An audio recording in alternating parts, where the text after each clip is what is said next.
Halo, selamat malam. Apa kabar teman-teman? Kita berjumpa lagi di hari ketiga untuk sesi digital marketing. Em, Masih dengan saya, Dimas Yudhar Sutomo, dari EduWork, mentor untuk digital marketing. Em, dan kita di hari ketiga ini akan membahas tentang ke paid channel sebenarnya. Jadi kalau di hari pertama itu kita sudah jelaskan tentang keunggulan-keunggulan digital marketing, kemudian resikonya, lalu di hari kedua kita juga sudah menjelaskan tentang um, organic channel. Dan kita sudah sempat membahas tentang SEO, lalu kemarin sempat disinggung juga tentang sosial media secara organik. Kemudian yang ketiga adalah email marketing penjelasannya. Sebelum kita mulai, saya ini dapat notifikasi kemungkinan room breakout ini akan tertutup nih sebentar lagi nih. Jadi sepertinya nanti kita perlu siap-siap ya. Sepertinya ada kendala dari sisi admin. Tapi nanti kalau moga-moga nggak kejadian. Tapi kalau terkejadian nanti mungkin kita perlu join lagi di breakout room. Gitu. Oke, kita coba lihat nih.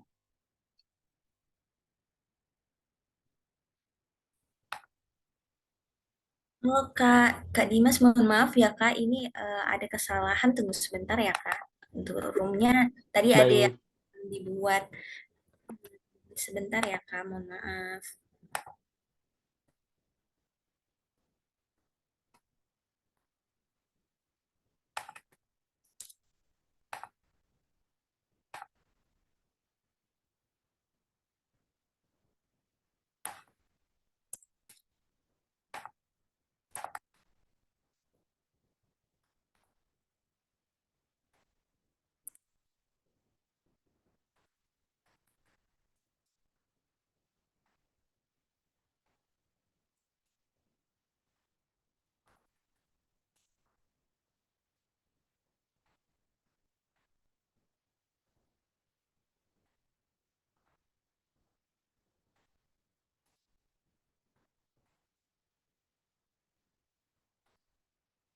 Oke Kak, ini kakak-kakak ini semua udah dibukain lagi ya roomnya Kak. Mohon maaf ya Kak, tadi ada kesalahan. Baik, Mbak Tiara. Terima kasih. Ya, mohon maaf, terima kasih. Bisa masuk kembali ya kakak-kakak.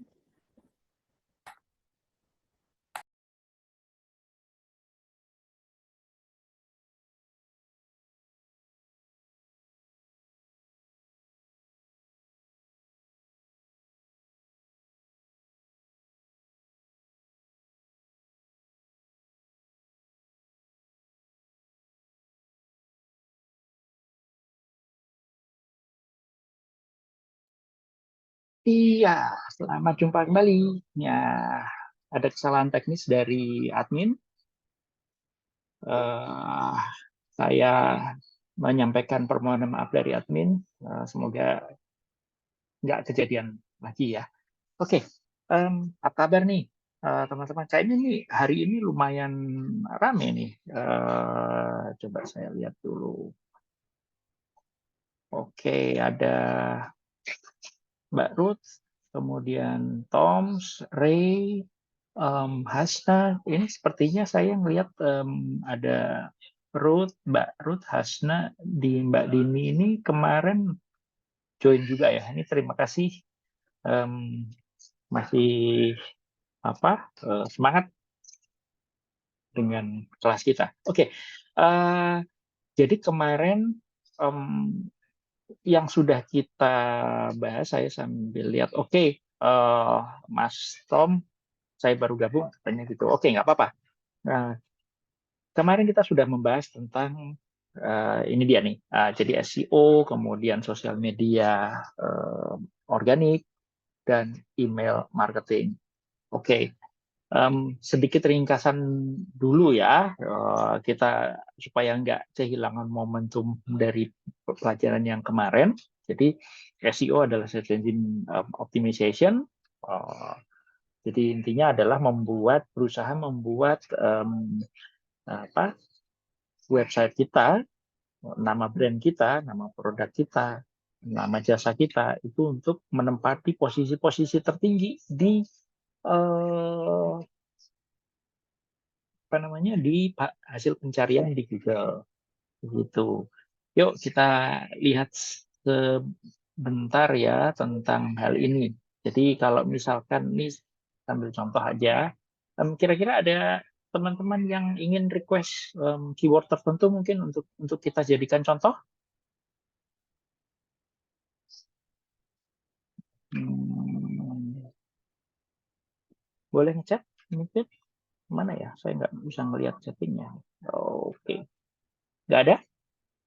Ya udah, kalau gitu. Misalnya, saya sedang bekerja di suatu perusahaan tentang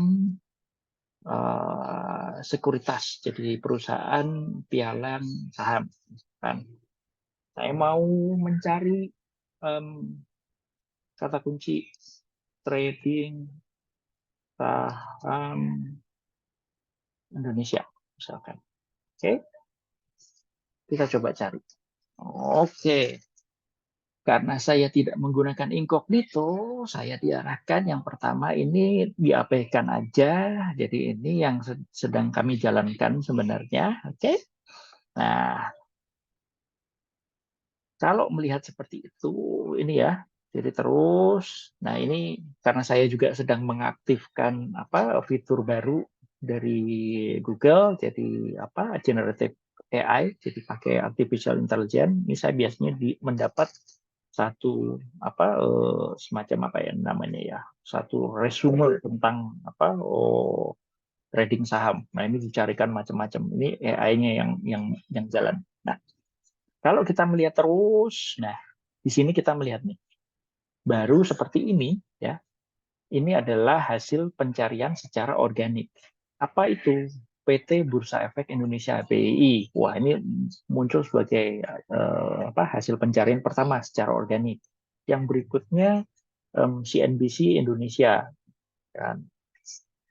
Jadi Google menyetir tentang news dari CNBC, 14 aplikasi investasi saham dan reksadana terbaik. Berikutnya apa? Wah, berikutnya ini lebih seru lagi nih.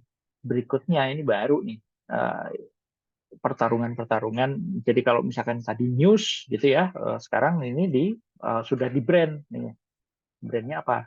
Ada CNB Niaga, kemudian ada Flip, ada Prudential, lalu balik lagi nih ada CNBC lagi, kemudian ada Kementerian Keuangan. Oke. Nah, kalau dilihat di sini sebenarnya misalnya gitu, yang benar-benar terkait dengan trading saham di Indonesia, gitu ya, secara umum trading saham Indonesia, maka kita bisa melihat nih, Bursa Efek Indonesia ini adalah bursa yang menyediakan tempat terjadinya transaksi di saham, gitu ya. Tetapi untuk bertransaksi di bursa ini butuh broker sebenarnya, gitu, butuh pialang, perusahaan pialang. Sayangnya di sini saya tidak menemukan nih ada nama pialang. Kita coba lebih ke bawah lagi ya. Nah, ini baru nih. Baru di bagian pencarian nomor berapa nih ya? 1, 2, 3, 4, 5, 6, 7, 8, 9, 10, 11. Ini baru ada MNC Sekuritas. Nah, ini baru. Ini adalah perusahaan yang benar-benar menawarkan jasa pialang perdagangan saham. Jadi kalau misalkan trading saham di Indonesia, lewatnya bisa lewat salah satunya ini MNC Sekuritas. Mungkin pernah mendengar Mandiri Sekuritas, kemudian Validuri Sekuritas, kemudian pernah juga dengar mungkin Indo Premier. Nah, perusahaan-perusahaan ini adalah penyedianya. Oke, nanti kita akan lihat. Tapi kita lihat dulu apa yang terjadi di sini. Nah, kalau misalkan kita ke bawah lagi, ini baru kita lihat lagi di sini ada sponsor sebenarnya. Jadi saat ini sedang ada apa perusahaan di bidang sejenis, gitu ya. Saya tidak bisa bilang MFX ini adalah untuk trading saham di Indonesia. Memang bidang usahanya sama gitu, tetapi tidak benar-benar di saham Indonesia. Gunanya apa sih sebenarnya? Jadi mereka itu sedang menarget keyword yang kita cari ini. Jadi trading saham Indonesia ini mereka sedang ngebit di sini nih, sedang bertarung di sini. Oke. Nanti terus pertanyaannya begini, Pak, ngapain perusahaan yang bidang usahanya tidak di saham, tetapi menarget yang seperti itu, misalkan. Nah, jadi gini, jalannya apa pertarungan iklan di Indonesia itu sekarang sudah tidak head to head cuman dengan kompetitor yang sejenis saja gitu ya. Sebentar. Tapi ngomong-ngomong, ini saya mau ngecek dulu ya, jumlah partisipannya sudah bertambah. Terima kasih. Screen yang saya perlihatkan di sini bisa kelihatan semua kan? Untuk saya sedang ada di screen pencarian untuk Google, gitu. Apakah ada komplain? Oke, siap. Terima kasih feedbacknya ya. Nah, jadi gini, tidak hanya yang saya sampaikan tadi tidak head to head, misalkan MNC sekuritas, kemudian mesti apa berhadapan dengan Indo Premier, berhadapan dengan apalagi Mirai, misalkan seperti itu. Untuk kondisi-kondisi seperti ini, jadi trading saham Indonesia, kita mesti naik lagi sebenarnya satu level ke atas sebenarnya. Urusannya ini apa sih? Urusannya adalah jasa keuangan, urusannya adalah investasi, urusannya adalah trading saham. Nah, yang punya kepentingan di investasi ini sebenarnya banyak gitu. Keyword semacam ini tidak hanya saat ini ya, persaingannya tidak hanya ditarget oleh orang-orang yang mau berinvestasi ke saham aja, tapi kompetitor di industri sejenis yang lain gitu, misalnya dalam hal ini adalah ini untuk futures gitu ya, untuk forex gitu, ikutan masuk. Ayo dong, masa cuma saham aja? Tapi mereka tahu bahwa pencarinya, misalkan kita yang sedang mencari ini, kita sudah aware bahwa trading saham ini pasti dilakukan oleh pencari-pencari yang ingin melakukan investasi atau melakukan transaksi di bursa saham gitu. Tipikal orang seperti ini adalah makanan buat mereka gitu. Yang jelas kan kemungkinannya akan kecil jika misalkan trading saham Indonesia ini misalnya um, apa namanya diketikkan gitu ya oleh orang yang tidak punya interest sama sekali terhadap dunia investasi. Nah, kondisinya seperti itu saat ini. Jadi bayangkan kompetisinya itu sudah luar biasa. Ini bisa jadi keyword seperti ini yang mengandung trading gitu ya, itu dibidik juga oleh oleh um, pialang di transaksi kripto itu mungkin sekali, atau mungkin reksadana, manajer investasi itu bisa main semua. Nah, tapi sekarang kita coba, ini ada tipikal yang cukup menarik sebenarnya. Apakah CIMB Niaga ini memiliki perusahaan sekuritas? Seingat saya punya, ada gitu. Oke, kalau ngelihat seperti itu masih relevan sebenarnya dengan memasukkan bertarung di keyword trading saham Indonesia ini gitu ya, itu masih relevan sebenarnya dengan um, perusahaan usaha mereka. Tapi bayangkan kalau misalnya, oke, kita balik ke bawah, ini ada Flip ID. Sepanjang pengetahuan saya, Flip ID ini tidak menyediakan tidak menyediakan transaksi di dalam aplikasinya. Flip ini kalau nggak salah kan tolong nanti dikoreksi ya. Saya bisa saja salah. Jadi kita diskusi aja di sini.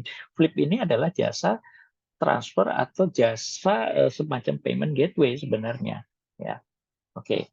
Kita lihat nih. Ini mulai nggak nyambung. Kemudian yang kedua, prudensial. Nah, kalau melihat prudensial kan image-nya adalah asuransi, betul ya? Nah, tapi ternyata mereka punya yang namanya unit link, punya yang namanya manajer investasi yang menggabungkan antara asuransi dengan apa investasi secara berkala gitu. Jadi kalau bayar premi itu nanti diarahkan yang satunya untuk beli yang satunya untuk bayar premi asuransinya, yang satunya lagi untuk bayar apa untuk beli unit linknya. Nah, gitu. Nah, ini dari sisi pencariannya. Tapi kira-kira kenapa sih orang-orang ini bertarung di sini gitu di bidang di keyword trading saham ini? Pengen tahu nggak apa yang bisa kita lakukan? Misalnya volume pencariannya emang banyak gitu yang cari gitu. Oke, yuk kita coba ya. Ini real case aja. Seolah-olah kita sebagai pemula di digital marketing kita sedang melakukan kasus sesungguhnya apa yang dilakukan gitu ya dalam pekerjaan. Oke, kita akan lihat yuk ke sini. Saya akan bawa sekarang tadi. Sekarang ini saya sedang berada di platform Google Ads. Ya, kurang lebih tampilannya akan seperti ini ya. Oke. Ini akunnya kosongan, jadi ini pakai kalau misalkan teman-teman mau bikin langsung aja pakai akun Google-nya nanti sign up di Google Ads gitu. Nah, di sini ada yang mau saya perlihatkan sebenarnya bukan akun yang kosong ini ya, bukan, tapi di sini ada tools. Oke, ada tools planning yang namanya keyword planner. Nah, disinilah sebenarnya baik itu kita mau jalan di organik maupun jalan di paid, kita bisa memasukkan. Jadi kalau saya lupa buru-buru amat tadi soalnya keyword planner ya. Oke, sebentar. Keyword planner. Nah, di sini ada fitur untuk mencari keyword baru dengan cara memasukkan website kita atau memasukkan satu atau dua keyword inti kita supaya nanti dicarikan variannya apa aja gitu. Saya sementara ini akan fokus di sini dulu mencari jumlah pencariannya ya.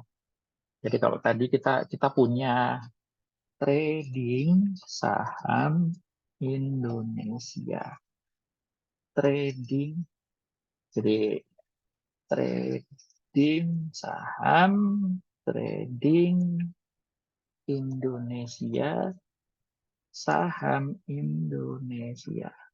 Saya ambil itu aja beberapa. Oke, kita lihat ya sekarang ya. Trading saham Indonesia. Nah, dari sini kita bisa lihat trading saham Indonesia itu sebenarnya karena saya ngambil varian yang agak long tail ya, trading saham Indonesia ini punya average, jadi rata-rata pencarian antara 10 sampai 100 per bulan gitu. Apakah tinggi? Saya bisa bilang nggak juga sih, nggak seberapa tinggi juga untuk jumlah pencarian yang sebanyak ini. Terus sebentar ya, saya mau bantu dulu. Oke, iya. Nah, kalau kita lihat di sini, jadi trading saham di Indonesia, trading saham, jumlah pencariannya 1 sampai 100, tidak terlalu tinggi. Dia akan memperlihatkan nih, kompetisinya gimana sih? Oh, medium. Artinya apa? Yang bertarung di sini, dalam hal ini konteksnya adalah Google Ads gitu ya, beriklan gitu ya. Di sini ini tingkat pencariannya menengah lah kompetisinya. Kompetisi menengah itu bisa ditandai dengan salah satunya, kalau kita ngebit supaya tampil di halaman pertama, aja, walaupun posisinya di bawah gitu ya, yang seperti MFX tadi, tidak di posisi top, minimal itu range-nya ada di angka ini tadi Rp1.900 kurang lebih.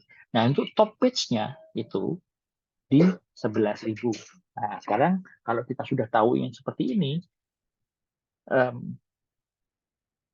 insight yang berharga sebenarnya. Medium misalkan. Nah, kalau ini artinya apa sih? Per satu kali klik yang dilakukan oleh orang, kita mesti bayar kurang lebih segitu. Ini apa angka estimasi aja sih sebenarnya, karena ini terus gerak terus gitu ya.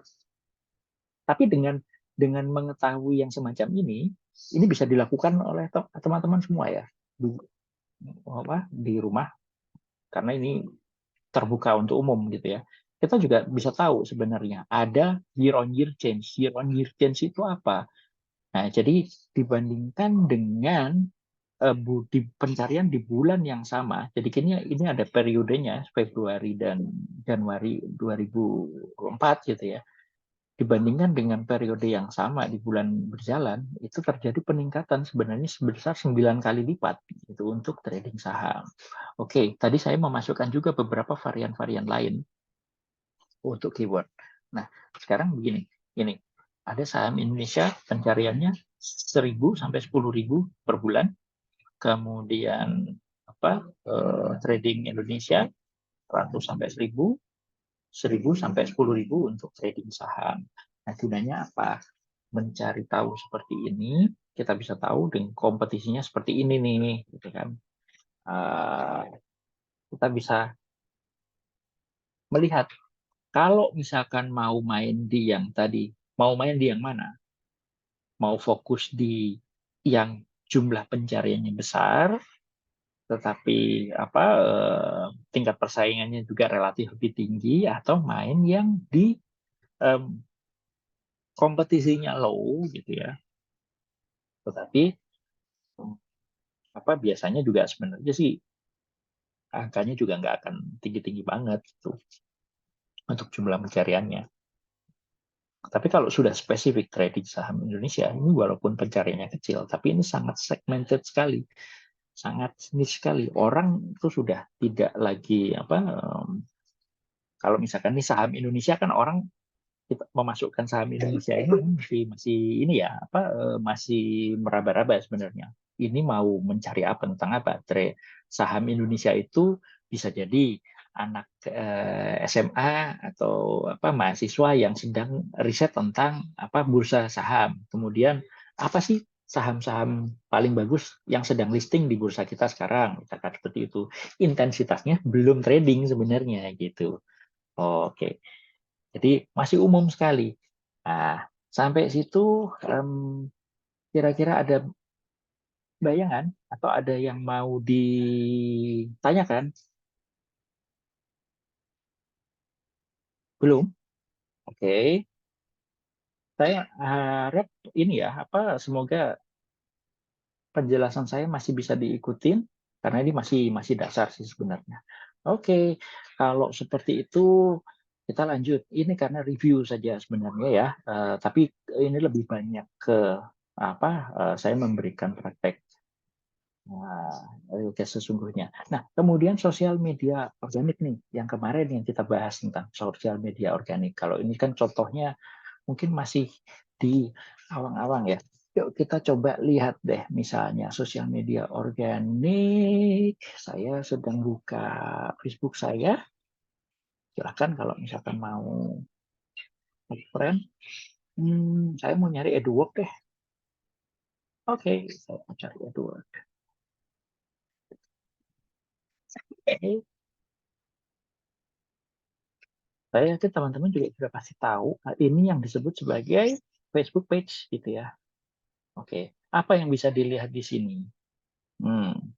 Oke, yang bisa dilihat di sini kalau kita melihat seperti ini sebagai orang marketing kita akan melihat ini nalurinya akan berapa jumlah follower yang mereka punya. Oh, 761. Oh, iya. Apakah besar? Enggak juga sih. Oh, dalam hal ini sih enggak terlalu besar gitu ya. Oke, kita lihat lagi kemudian postingnya seperti apa. Nah, posting ini yang seperti ini disebut ini adalah posting organik yang dilakukan tanpa iklan, tanpa membayar. Jadi udah posting aja tuh di timelinenya gitu. Nah, kalau dilihat di sini, postingnya itu juga mengarahkan ke website atau ke pendaftaran kelas. Oke, dilihat dulu. Ini kita supaya lebih terasa aja. Apa sih biasanya kalau misalkan matanya digital marketing yang akan dicari itu apa sih? Oke. Nah, tapi saya mau membandingkan yang saya sebutkan kemarin. Kalau misalkan kita memegang satu brand, mana dulu yang perlu dilakukan? Perlu dicari tahu. Apakah semuanya sosial media harus kita masukin? Atau kita fokus di ini tertentu, platform tertentu. Yuk kita sekarang ke ke Instagram, kita cari EduWork. Oke. Nah, kalau dilihat di sini, wah nampaknya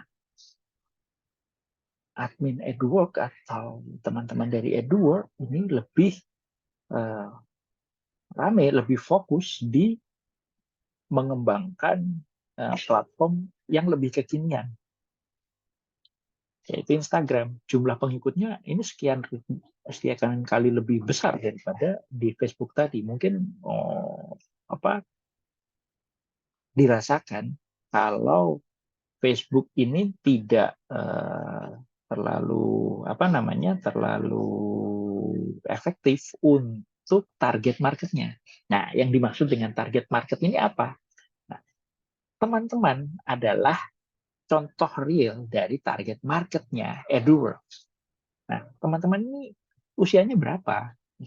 Kalau saya tidak salah ingat, itu untuk mendaftar kelas reguler ataupun kelas ISA gitu ya, itu minimal di usia 18 tahun sampai 29 kalau nggak salah untuk ISA. Kalau reguler sepertinya lebih lebih lebih lebar lagi rentangnya, mungkin bisa sampai 30 mungkin ya. Saya nggak terlalu ingat.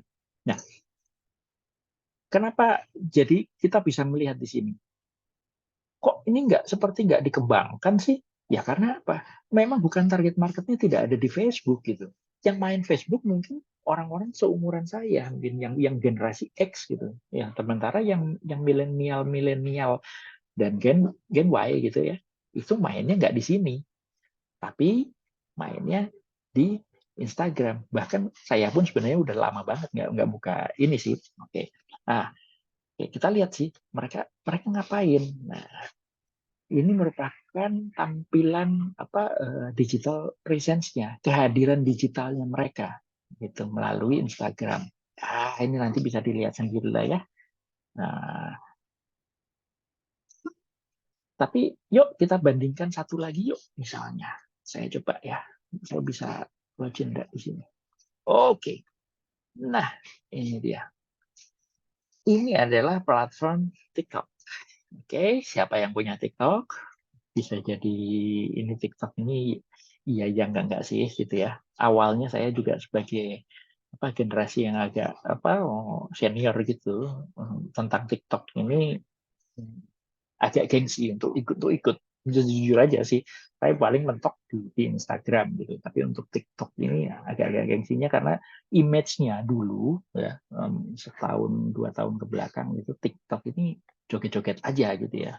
Tapi ternyata mau nggak mau sebagai seorang marketer gitu, oh ini merupakan platform potensial untuk memasarkan iklan. Dan sekarang saya bisa bilang sebenarnya budget saya mulai rutin nih di TikTok gitu. Untuk budget untuk iklan saya mulai rutin di sana. Nah kalau kita lihat sekarang nih ada 9.000, hampir 10.000 pengikutnya. Ini lumayan besar juga sih sebenarnya. Nah, kelihatan kan sekarang bagaimana prioritas, ini yang disebut sebagai prioritasnya, sedang menjalankan.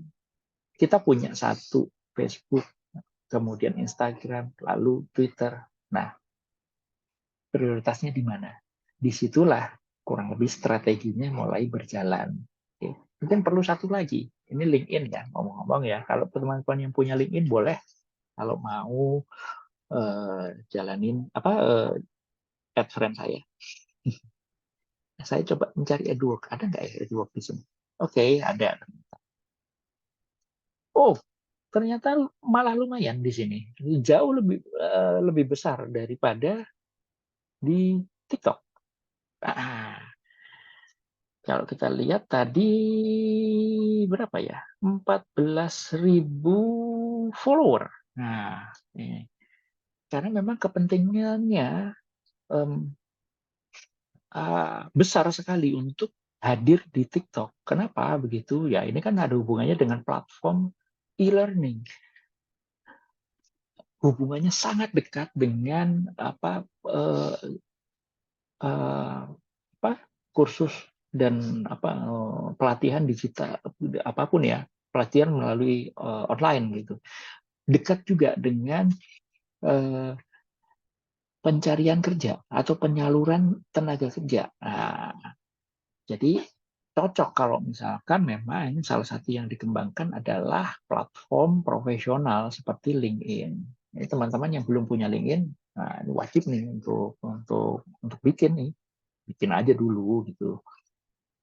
Jadi agak serius dikit nih kalau postingan-postingan di LinkedIn itu hubungannya dengan profesional, kemudian pengembangan karir, pengembangan skills, kurang lebih seperti itu. Oke. Saya sudah membahas tentang apa tadi ya, SEO, kemudian membahas tentang sosial media organik. Oke. Nah, kemarin kita membahas juga tentang email marketing, tapi ini agak susah kalau misalkan saya berikan contohnya ya tentang email marketing, atau boleh deh kalau misalkan kita coba deh ya, saya spill dikit deh misalkan.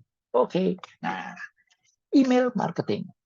Coba kalau misalkan punya inbox, dilihat lagi. Ini adalah Gmail ya. Kalau punya inbox, lihat lagi.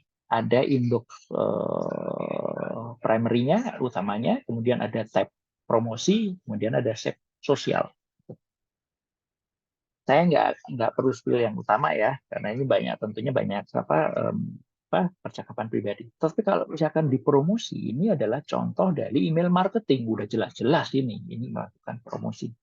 Jadi saya sedang dihantui oleh iklan dari Adjust, ini penyedia trackers mobile platform gitu ya. Kemudian MEFX tadi, kemudian ada toko kripto yang juga berusaha mengengage saya. Nah, kalau misalkan langganan Netflix misalkan, nah ini kita lihat di sini. Yuk, kita lihat ini aja yuk. Misalkan ini Netflix sedang mengengage saya berdasarkan apa yang saya tonton. Kemudian dia dengan separuhnya sok tahu gitu mencoba mengambil pola yang saya lihat, kemudian ditampilkan dalam bentuk yang personalized seperti ini. Dimas, gitu kan? Dia langsung menyapa dengan saya, gitu ya, dengan nama saya. Nah, kami baru aja menambahkan film yang mungkin kamu suka. Nah, kondisi gini. Gunanya untuk apa ya? Supaya saya nonton, supaya saya screen time-nya tuh tinggi di Netflix, supaya saya engage terus di sana, gitu kan? Ya kalau misalkan diam-diam aja gitu, misalkan mungkin bisa jadi saya kelewat gitu ya. Atau mungkin saya udah lama, mungkin seminggu ini dia tahu gitu kalau saya nggak punya waktu untuk nonton gitu. Di-engage lah dengan cara mengirimkan email. Nah, ini contoh personalisasinya. Ini contoh kalau kemarin kita bilang ada newsletter dan yang satu lagi drip campaign. Ini sepertinya saya lebih ke yang ketiga. Jadi customer engagement atau sebenarnya lebih ke marketing automation sih jalannya kalau seperti ini. Jadi agak kurang pas kalau misalkan menggunakan terms newsletter dan email drip gitu. Oke, yuk kita lihat lagi. Saya mungkin bisa mendapatkan di sini contohnya newsletter.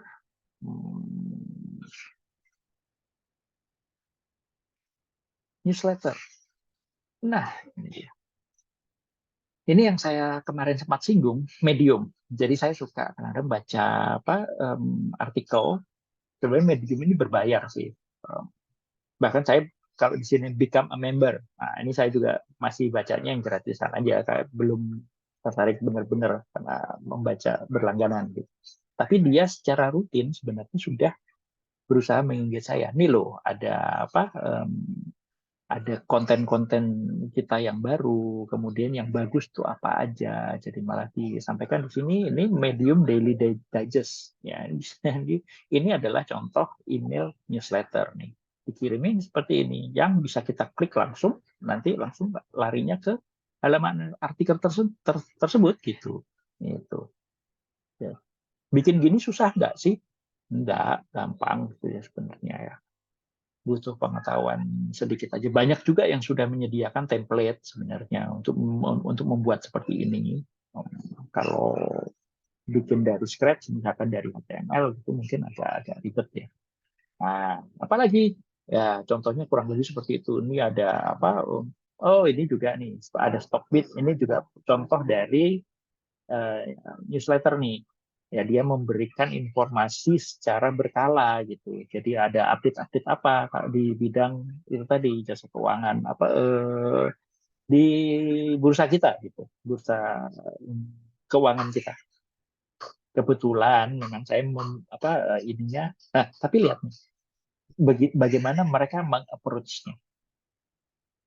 Berusaha mengapproach dengan cara yang kekinian dan fun gitu ya. Jadi kalau ngomong tentang apa namanya, kalau kita lihat ke atas gini ya, duh panjang banget Pak gitu.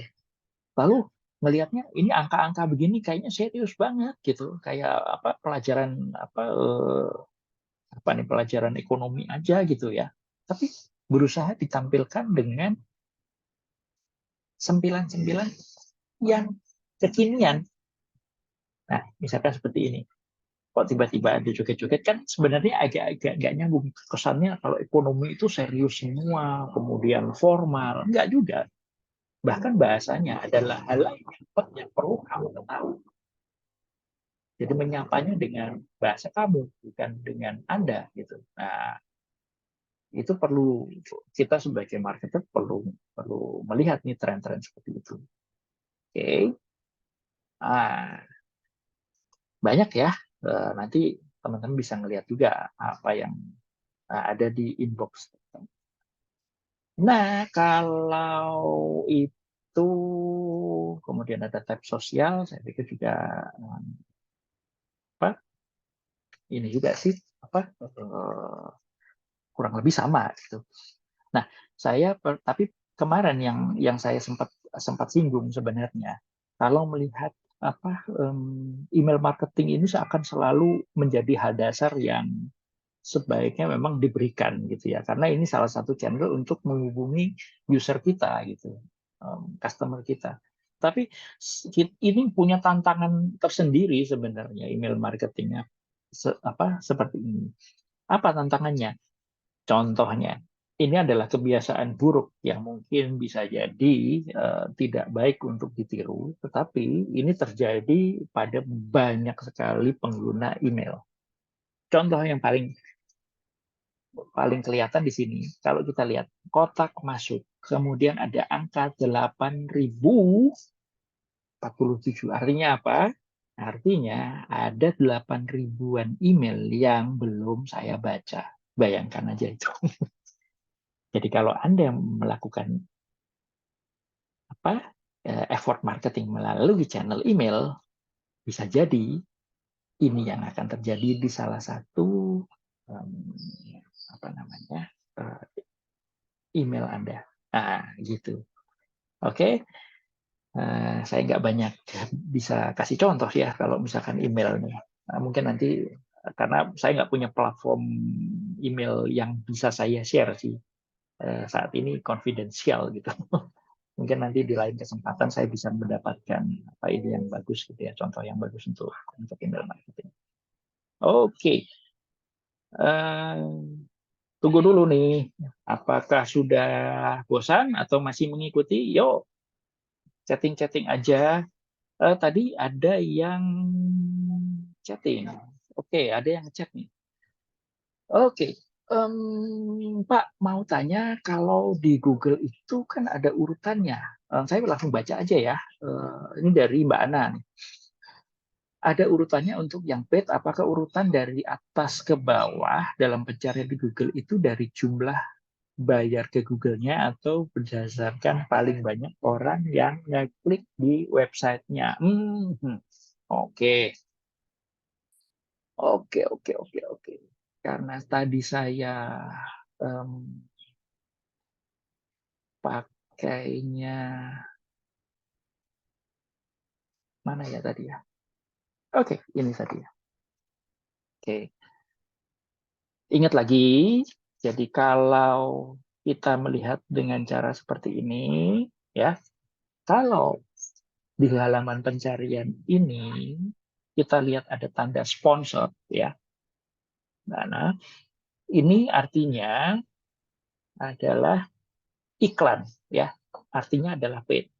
Ini contoh yang bagus. Ini sponsor nih, DCFX, misalkan seperti ini. Nah, sama sebetulnya seperti kita beriklan di apa ya? Kalau misalkan yang dia di apa? Misalkan gini deh, kita nonton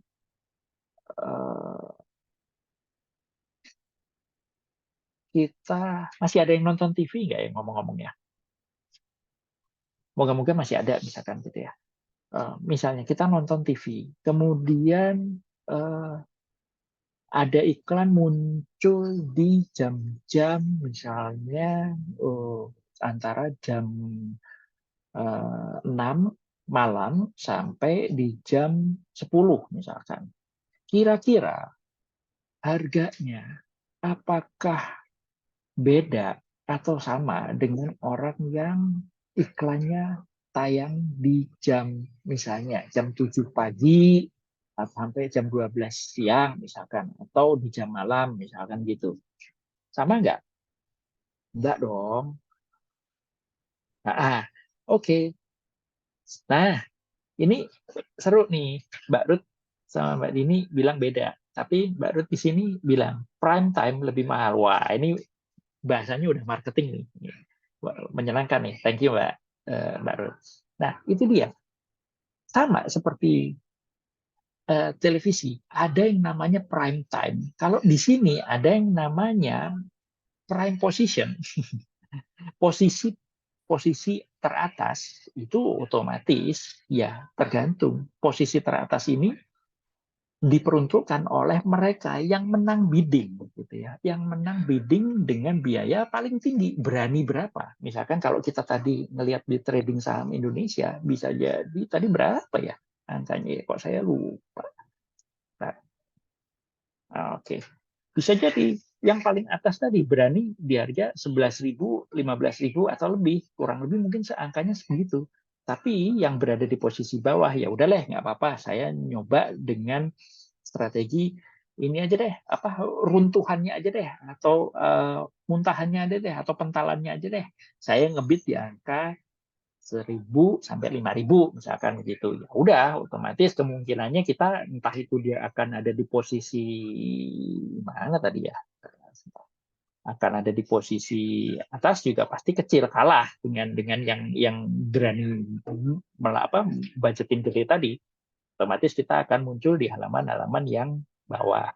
Kalau yang dimaksud dengan paid ini murni berapa dia budgetnya, berapa dia berani spending di sana, gitu. Ini urusannya cuma dengan kekuatan uang aja udah. Uang punya kuasa kalau di sini, gitu. Gitu ya, menjawab tentang posisi kalau untuk iklan. Nah, tapi kalau untuk yang ini, yang organik ini penjelasannya tidak sesederhana itu, gitu ya. Ini misalkan Bursa Efek Indonesia, kemudian CNBC, kemudian CIMB Niaga, gitu ya. Kalau ini nanti akan dilihat berdasarkan apa namanya algoritma dari robotnya Google-nya gitu, robot indeksnya Google gitu. Yang dimaksud dengan apa? Ya, Google dari tahun ke tahun itu selalu berusaha membuang atau tidak menampilkan website-website yang tingkat relevansinya rendah dengan trading saham. Bisa seperti itu, gitu ya. Jadi kalau misalkan jadi Google ini punya kepentingan untuk menampilkan, saya mesti melihat jam juga sebenarnya, untuk menampilkan hasil pencarian yang tingkat relevansinya itu tinggi, gitu ya. Kenapa gitu? Ya kalau nggak gitu nanti misalkan apa yang ditampilkan itu tidak ada hubungannya, orang kecewa dong dengan pencarian Google gitu ya. Terus kalau kecewa dengan pencarian Google, orang lama-lama lari ke search engine lain. Semudah itu sebenarnya. Maka dia berusaha mengembangkan sistem untuk yang ditampilkan di depan itu yang di paling tinggi gitu ya. Itu yang relevansinya paling tinggi. Kalau di sini itu sudah tidak bisa ditolak lagi. Yang Bursa Efek Indonesia ini, walaupun saya tadi sampaikan sebenarnya itu jauh sih kalau orang mencari trading saham Indonesia itu tidak otomatis pasti yang disasar adalah mungkin brokernya atau pialangnya begitu. Tapi otoritas tertingginya itu ada di sini di Bursa Efek ini. Ya, dia yang menjalankan untuk trading saham di Indonesia. Nah, bagaimana cara mereka tahu? Ya ini kalau dilihat dari belakangnya sudah otomatis gitu ya. Apa? Uh, Yuk kita lihat aja deh. Oke. Nah, sudah otomatis banyak sekali ya website-website yang melakukan referring ke sini. Yang satu dilihat dari apa orang yang masuk ke sini, jumlah trafficnya itu juga kalau trafficnya tinggi biasanya kecenderungannya memang dia akan mendapatkan prioritas gitu ya, privilege untuk tampil di atas. Yang kedua misalkan ini secara gambaran aja ya. Jadi saya juga sebenarnya tidak update dengan apa algoritma untuk SEO yang paling terbaru gitu katakanlah, tapi beberapa tahun ke belakang memang saya juga dulu adalah teknisi di SEO, staff untuk mengerjakan SEO gitu. Nah, kalau trafficnya tinggi, kemudian banyak website yang melakukan backlink ke dia gitu.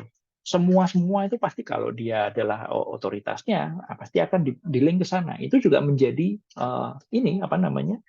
Menjadi salah satu faktor untuk sebuah website itu muncul di halaman tertinggi gitu.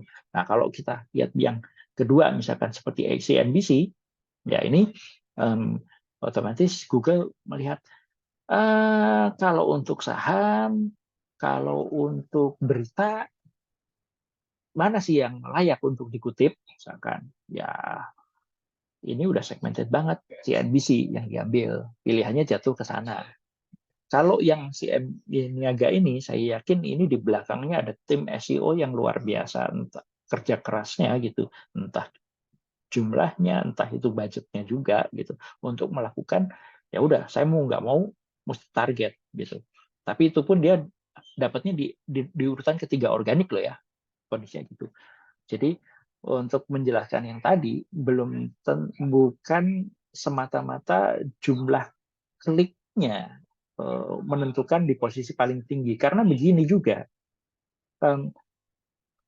kalau kita websitenya baru, bagaimana kita bisa naik naik ke tinggi? Nah, naik pertama kan pasti trafficnya kecil juga, pasti belum bisa jadi belum ada trafficnya. Nah, ini pelan-pelan nanti muncul dulu berdasarkan relevansinya. Setelah relevansi dari nanti pertarungannya dengan apa namanya reputasinya tadi, kemudian dengan jumlah kliknya tadi.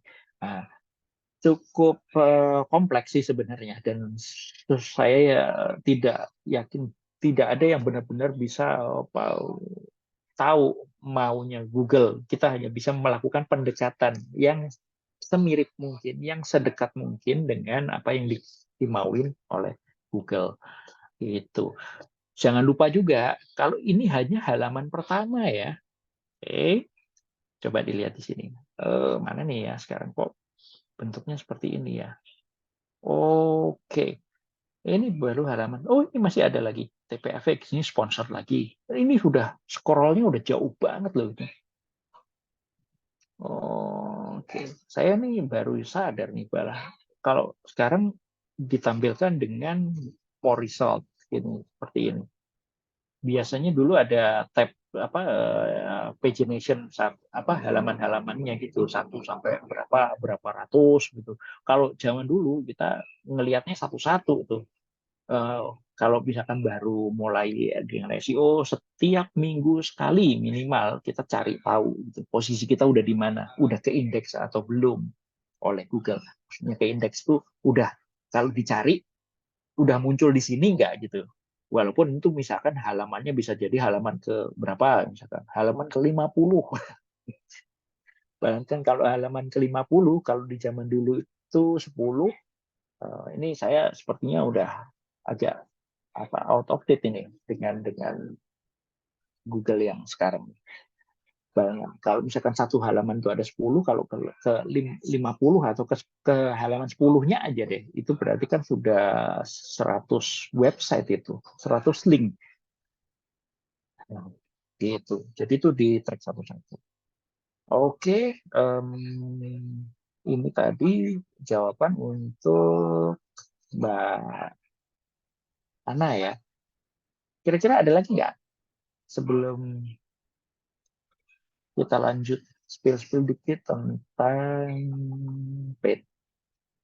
Oke, kita lanjut aja deh ya. Oke, untuk membahas paid channel, sepertinya ini baru akan di kulitnya aja. Paid channel, kita akan bahas tentang paid search, kemudian social media paid, dan ad networks. Oke, itu tiga yang akan kita singgung. Yang pertama adalah paid search. Sebenarnya sih dengan saya menjelaskan seperti tadi, udah banyak banget sebenarnya apa bayangan seharusnya ya tentang paid search ini. Jadi paid search ini uh, adalah usaha dengan cara mengiklankan menarget keyword tertentu agar iklan kita tadi, iklan ini bentuknya adalah ini tadi. Iklan kita berbentuk, saya ngambil contoh yang ini aja. Iklan kita berbentuk semacam listing, jadi berbentuknya teks seperti ini, list text, gitu. Listing text seperti ini. Nah, ini yang ditampilkan dengan cara apa? Menarget keyword-keyword tertentu tadi. Nah, contoh konkretnya seperti itu. Nah, untuk skalabilitasnya, ini disarankan skalabilitasnya itu tinggi. Jadi artinya apa? Ya, skalabilitas tinggi itu kita mau jalan hari ini, punya konten, kemudian hari ini juga mau dijalankan selama uangnya ada, gitu ya, budgetnya ada, kita langsung bisa jalan. Kemudian apa?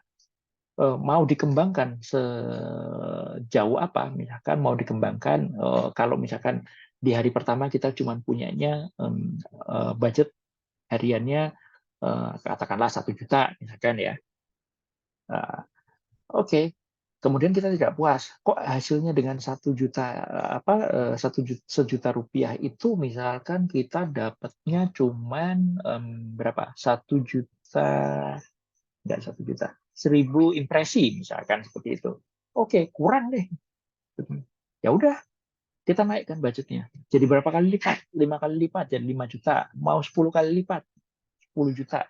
Gunanya apa? Dengan kita menambah itu berarti kita juga menyasar audiens yang lebih luas lagi. Jadi Google akan punya rekomendasi sebenarnya untuk keyword ini itu besaran audiensnya, besaran marketnya seberapa besar sih gitu. Nah ini kita penetrasi dengan budget tadi itu gitu. Oh iya, jangan lupa ya teman yang ikut kelas ini untuk absen ya. Ya, jadi ini absennya nanti sampai 9:30. Silakan kalau yang belum absen. Oke. Apalagi kemudian ringkasannya, ya dia melakukan penargetan berdasarkan behavioral dan biaya CIC-nya menengah. Kok menengah? Bagaimana? Iya, sebenarnya menengah sih. Sebenarnya tergantung. Ini kalau kita bertarung dengan perusahaan kelas kakap yang besar gitu, misalkan, wah ini luar biasa sulit untuk menargetnya, karena kuat-kuatannya udah bukan kuat-kuatan cuma sekedar kuat-kuatan skillnya aja gitu ya, skill optimisasinya aja, tapi mau nggak mau kuat-kuatan di dana juga gitu. Tapi bisa dilakukan baik dari mulai usaha perorangan, UKM, UMKM sampai ke perusahaan yang besar sekali, itu bisa dilakukan. Mungkin sekali untuk mulai menjalankan dengan paid search. Oke. Ya, kalau paid search ini merupakan bagian dari Google Ads. Jadi ada yang menyebutnya sebagai SEM. Kalau zaman dulu AdWords, SEM itu apa sih? Search Engine Marketing, misalkan. Ya, nah, itu macam-macam. Kemudian intinya sudah saya sebutkan juga tadi penjelasannya, bahwa yang ditampilkan adalah iklan teks kita ya, berdasarkan keyword yang kita target. Nah, Google ini kalau untuk tipikal yang SEM itu biddingnya berdasarkan per klik, jadi PPC, pay per click tuh, pay per click. Jadi termsnya ada istilah PPC, pay per click, kemudian CPC. Nah, kalau CPC ini adalah cost per click, biaya yang dikeluarkan per klik tadi. Jadi tadi bayangkan kalau misalkan ada yang menarget sebesar 11.000 kan kalau nggak salah tadi untuk trading saham Indonesia, 11.000. Kalau misalkan ada 1.000 orang yang ngeklik gitu dalam seminggu misalkan, berarti yang dikeluarkan tinggal dikaliin aja, kurang lebihnya segitu ya. Berapa tuh? 11 jutaan lah kira-kira. Itu pun masih kecil gitu. Bahkan saya sepanjang pengalaman kami, saya pernah di sekitar 3-4 bulan ke belakang itu tim saya tuh laporan, Pak, ini ada yang melakukan bidding. Kalau nggak salah per kliknya itu di angka, saya lupa, antara 500.000 atau angkanya agak ekstrim ya waktu itu, 500.000 atau 1 juta gitu kurang lebih.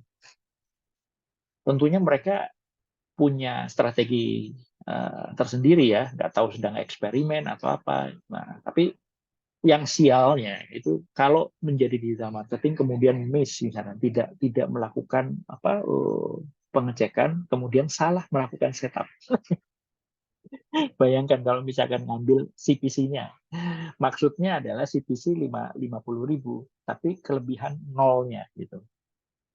Jadi 500.000. Itu budget langsung amblas itu dalam waktu hitungan jam, langsung habis. Yang seharusnya bisa jalan untuk misalkan 3-5 hari misalnya, itu hanya dalam waktu beberapa jam aja langsung habis. Ini saya pernah ngalamin sendiri. Tim saya itu salah setup, kemudian saya belum sempat melakukan review, udah jalan duluan, habis tuh. Ya, untungnya ada budget apa eh, yang sudah kita persiapkan gitu ya. Jadi impact-nya nggak terlalu damage-nya nggak terlalu besar gitu ya. Nggak sampai ujungnya saya di SPA macam-macam, tapi itu bisa terjadi kondisinya, kejadian seperti itu. Oke, apalagi ya, saya selesaikan dulu sampai ke oke. Contoh waktu yang tidak tepat untuk fokus di search, paid search. Jadi kalau waktu yang tidak tepat ini, kalau produknya baru atau inovatif, ini sama sebenarnya dengan yang organic ads kemarin gitu ya. Jadi kalau misalkan produknya baru, inovatif, sehingga orang juga belum banyak tahu gitu ya tentang produk ini gitu. Terus kita mau jalankan. misalkan kita mau memasarkan tentang apa ya kira-kira yang orang belum banyak tahu di hari-hari seperti ini ya. Agak susah mungkin cari ininya ya contohnya. Em, intinya adalah jika jumlah pencariannya itu masih kecil gitu ya, kita punya budget pun itu nggak bisa jadi tidak habis-habis. Nah ini juga salah satu kejadian atau salah satu yang agak ditakutin sebenarnya. Oke, budget kita ada, tapi demand-nya yang tidak ada gitu. Jadi kita mesti cari keyword apa sebenarnya yang ya permainan keyword ini kadang-kadang juga riset, kemudian trial and error juga, ya seperti itu. Ada kemungkinan budgetnya ada, sudah disiapkan, trafficnya terlihat ada, ya, tapi tidak convert atau tidak bisa jalan. Itu juga ada. Nah, kemudian ini nggak tepat lagi untuk tadi misalkan jika Google Ads menjadi terlalu mahal. Nah, ini contoh real nih. Jadi misalkan e-commerce, kemudian kalau misalkan di bidang saya itu jasa keuangan. Jadi jasa keuangan non-bank itu memang persaingannya memang tinggi sekali sih untuk biaya per kliknya. Tapi ya lagi-lagi nanti perlu dihitung apa bisa balik modal enggak, return of advertisement ROI-nya itu bagaimana, itu nanti kita akan bahas tentang budgetingnya itu ya tadi. Tapi kalau misalkan berapa sih budget untuk untuk mulai pasang gitu, kalau saya nggak salah ingat mungkin bisa angka 50 atau 100 ribuan per hari, itu kalau nggak salah sudah bisa jalan seingat saya ya. Saya juga nggak terlalu hafal tuh karena udah lama nggak ngelihat nggak main dengan budget-budget kecil sih. Biasanya kalau di skala kami itu ya udah dalam satu hari misalkan dibudgetkan berapa juta misalkan modelnya seperti itu. Itu pun masih bisa dikomen kok kecil ya. Ya gitu. Oke. Untuk paparan hari ini saya pikir saya akan jeda dulu sampai di pet search ya. Tapi saya akan coba berikan kesempatan dulu. Kira-kira ada yang mau ditanyakan nggak sih? Kita akan lanjut lagi besok, mulai menyelesaikan untuk yang pay channel tadi, mana masih ada sosial media dan ad, ad network kalau nggak salah, begitu. Seperti biasa, mungkin saya akan review kalau di besok saya akan review kembali materi di hari ini tentang paid. Kemudian kalau bisa karena ada contoh-contoh yang saya bisa berikan gitu ya. Ini memang masih pengantar, jadi teman-teman masih punya peluang yang sangat luas untuk terus belajar gitu ya. Karena digital marketing itu cakupannya luas sekali gitu. Oke. Sampai di sini ada yang mau ditanyakan? Mungkin ada diskusi di real case yang sedang dihadapi saat ini mungkin, atau mungkin apapun. Kemarin ada yang tanya, Pak, kalau misalkan digital marketing itu uh, kesempatan untuk WFH mungkin nggak sih, ada nggak sih? Wah, ada pertanyaan-pertanyaan model seperti itu juga yang out of topic juga sebenarnya nggak ada masalah untuk ditanyakan. Kita saling sharing aja. Dari jumlah peserta sampai pukul 21.18 masih di 12 orang. Ini terima kasih banyak masih setia untuk ngikutin. Jangan lupa lagi-lagi untuk absen. Oke, sudah tidak ada yang memanfaatkan kesempatan bertanya. Kita akan cukupkan sampai di sini dulu ya. Tapi harapannya besok kita bisa ketemu kembali ya, teman-teman. Baik, kalau seperti itu, terima kasih atas kehadirannya dan perhatiannya. Semoga bermanfaat. Mohon maaf kalau misalkan ada kekurangan dalam penyampaian sesi mentoring malam ini. Terima kasih atas perhatiannya. Sampai jumpa besok di waktu yang sama. Oh, tunggu, tunggu, tunggu, tunggu. Oke, oke. Saya dibaca chat. Oke, terima kasih banyak. Oh iya, oke, oke, oke. Terima kasih. Oh, terima kasih Mbak siapa? Mbak Nurul.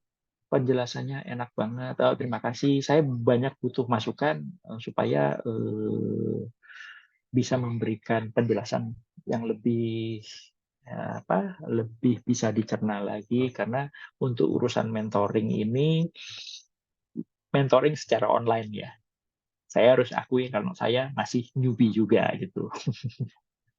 Walaupun kalau coaching offline gitu ya, memanage tim gitu itu sebenarnya saya udah lama, tapi kalau untuk online ini kadang-kadang kita mau ngomongnya masih apa ya gitu. Apalagi kalau misalkan nggak ada yang feedback. Wah, ini agak bingung juga nih.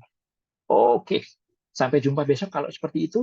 Oke, jangan lupa absen. Terima kasih. Selamat malam.